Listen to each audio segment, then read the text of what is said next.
70,000 വർഷങ്ങൾക്ക് മുമ്പ് വെറും ഒരു സാധാരണ മൃഗമായിരുന്ന ഹോമോ സാപ്പിയൻസ് എങ്ങനെയാണ് ഈ ഭൂമിയുടെ അധിപന്മാരായതെന്ന് നിങ്ങൾ എപ്പോഴെങ്കിലും ചിന്തിച്ചിട്ടുണ്ടോ? സിംഹത്തെ പോലെ കരുത്തോ പരുന്തിനെ പോലെ മൂർച്ചയുള്ള കാഴ്ചയോ ഇല്ലാതിരുന്നിട്ടും ശാരീരികമായി നമ്മളെക്കാൾ കരുത്തന്മാരായിരുന്ന നിയാണ്ടർതാൽ മനുഷ്യരെ പോലെയുള്ള മറ്റു മനുഷ്യവർഗങ്ങളെപ്പോലും പിന്തള്ളി നമ്മൾ എങ്ങനെയാണ് ഈ ലോകം ഭരിക്കുന്നത്?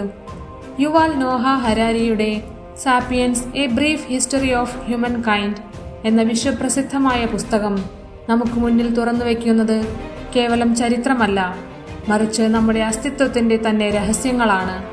ഒരു കൊച്ചു ജീവിയിൽ നിന്ന് പ്രപഞ്ചത്തിന്റെ നിയമങ്ങളെപ്പോലും വെല്ലുവിളിക്കുന്ന ദൈവതുല്യമായ പദവിയിലേക്ക് മനുഷ്യൻ വളർന്നത് എങ്ങനെയെന്ന് ചിന്തിക്കുമ്പോൾ നമ്മൾ വിശ്വസിക്കുന്ന പല കാര്യങ്ങളും വെറും മിഥ്യകളാണെന്ന് തിരിച്ചറിയേണ്ടി വരും. ഈ പുസ്തകത്തിലൂടെയുള്ള യാത്ര നിങ്ങളുടെ ചിന്താഗതിയെ അടിമുടി മാറ്റിമറിക്കുമെന്നുറപ്പാണ്. അതുകൊണ്ട് നമ്മുടെ പൂർവികരുടെ കഥയല്ല, നമ്മുടെ തന്നെ കഥയറിയാൻ നമുക്ക് ഈ യാത്ര ആരംഭിക്കാം. മനുഷ്യ ചരിത്രത്തെ മാറ്റിമറിച്ച ആദ്യത്തെ പ്രധാന സംഭവമായി ഹരാരി ചൂണ്ടിക്കാട്ടുന്നത് കോഗ്നിറ്റീവ് റെവല്യൂഷൻ അഥവാ വൈജ്ഞാനിക വിപ്ലവമാണ്. ഏകദേശം 70,000 വർഷങ്ങൾക്ക് മുമ്പ് മനുഷ്യന്റെ തലച്ചോറിൽ സംഭവിച്ച ചെറിയൊരു മാറ്റം അവനെ മറ്റുള്ള എല്ലാ ജീവികളിൽ നിന്നും വ്യത്യസ്തനാക്കി. നമുക്ക് മുമ്പും നമ്മോടൊപ്പവും ചുരുങ്ങിയത് 6 മനുഷ്യവർഗങ്ങളെങ്കിലും ഭൂമിയിൽ ഉണ്ടായിരുന്നു എന്ന് മനസ്സിലാക്കുമ്പോൾ നമ്മൾ ഇന്ന് എത്രമാത്രം ഭാഗ്യവാന്മാരാണെന്ന് ഓർക്കണം.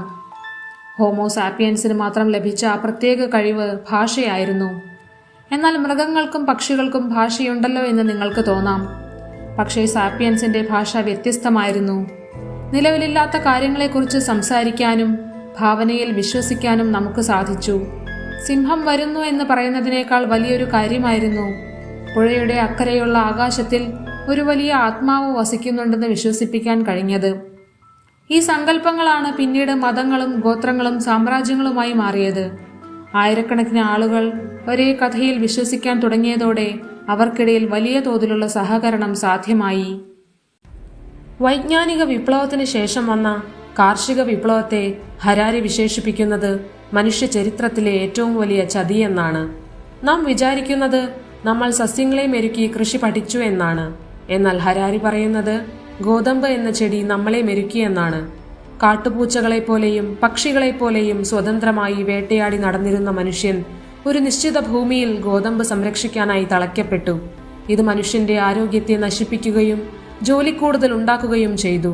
വേട്ടയാടി നടന്ന കാലത്ത് ലഭിച്ചിരുന്ന വൈവിധ്യമാർന്ന ആഹാരത്തിനു പകരം അന്നജം മാത്രമടങ്ങിയ പരിമിതമായ ഭക്ഷണം കഴിക്കേണ്ടി വന്നത് മനുഷ്യരിൽ പുതിയ രോഗങ്ങൾ ഉണ്ടാക്കാൻ കാരണമായി. എങ്കിലും ഈ മാറ്റം ജനസംഖ്യ വർദ്ധിപ്പിക്കാൻ സഹായിച്ചു. കൂടുതൽ ഭക്ഷണം ഉൽപ്പാദിപ്പിക്കപ്പെട്ടതോടെ നഗരങ്ങളും ഭരണകൂടങ്ങളും രൂപപ്പെട്ടു. പക്ഷേ വ്യക്തിപരമായ സന്തോഷത്തേക്കാൾ ഉപരിയായി മനുഷ്യർ ഒരു വ്യവസ്ഥിതിയുടെ ഭാഗമായി മാറുന്ന കാഴ്ചയാണ് ഇവിടെ കാണാൻ സാധിക്കുന്നത്.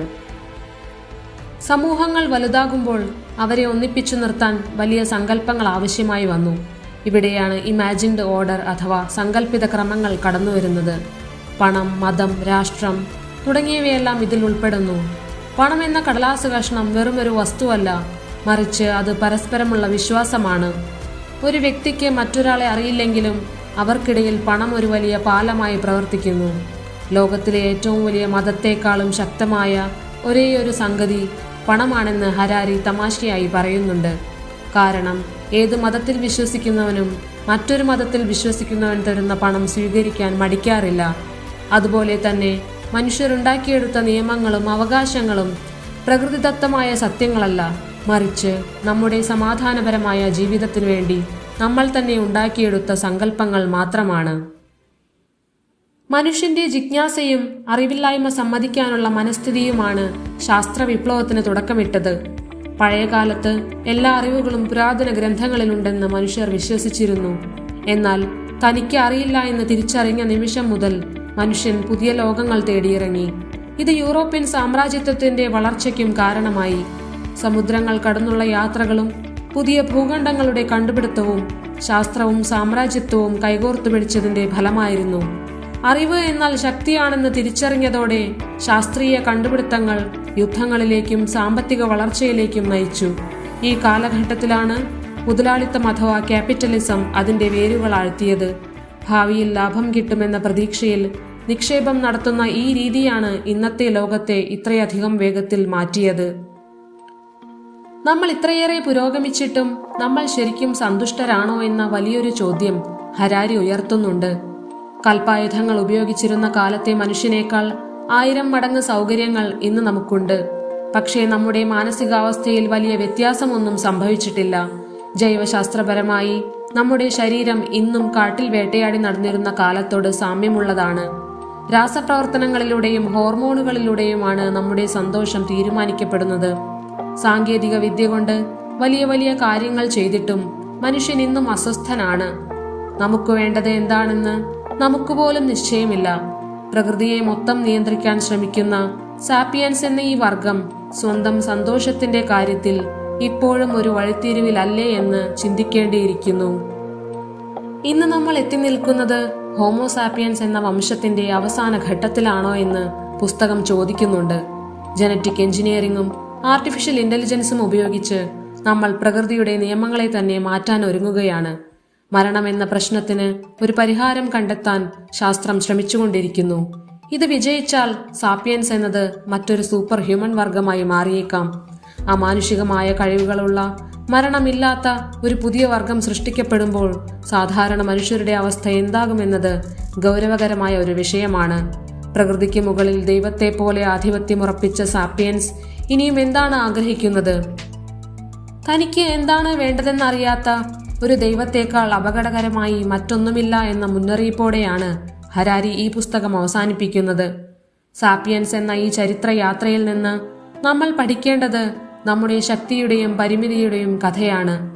നമ്മൾ വിശ്വസിക്കുന്ന പലതും കെട്ടുകഥകളാണെന്ന് തിരിച്ചറിയുമ്പോൾ കൂടുതൽ വിവേകത്തോടെ പ്രവർത്തിക്കാൻ നമുക്ക് സാധിക്കും. നമ്മുടെ ഭൂതകാലത്തെക്കുറിച്ചുള്ള ഈ ധാരണ മികച്ചൊരു ഭാവി കെട്ടിപ്പടുക്കാൻ നമ്മെ സഹായിക്കട്ടെ. ഈ വീഡിയോ നിങ്ങൾക്ക് പുതിയൊരു കാഴ്ചപ്പാട് നൽകിയെന്ന് ഞാൻ വിശ്വസിക്കുന്നു. മനുഷ്യന്റെ ഈ അത്ഭുതകരമായ കഥ നിങ്ങളുടെ സുഹൃത്തുക്കൾക്കും പങ്കുവയ്ക്കുക.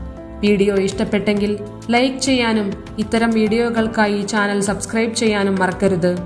കൂടുതൽ പുസ്തകങ്ങളെക്കുറിച്ചും ആശയങ്ങളെക്കുറിച്ചും അറിയാൻ നിങ്ങളുടെ നിർദ്ദേശങ്ങൾ കമന്റ് ബോക്സിൽ രേഖപ്പെടുത്തുക. നമുക്ക് ഒന്നിച്ച് പുതിയ അറിവുകളിലേക്ക് യാത്ര ചെയ്യാം. നന്ദി.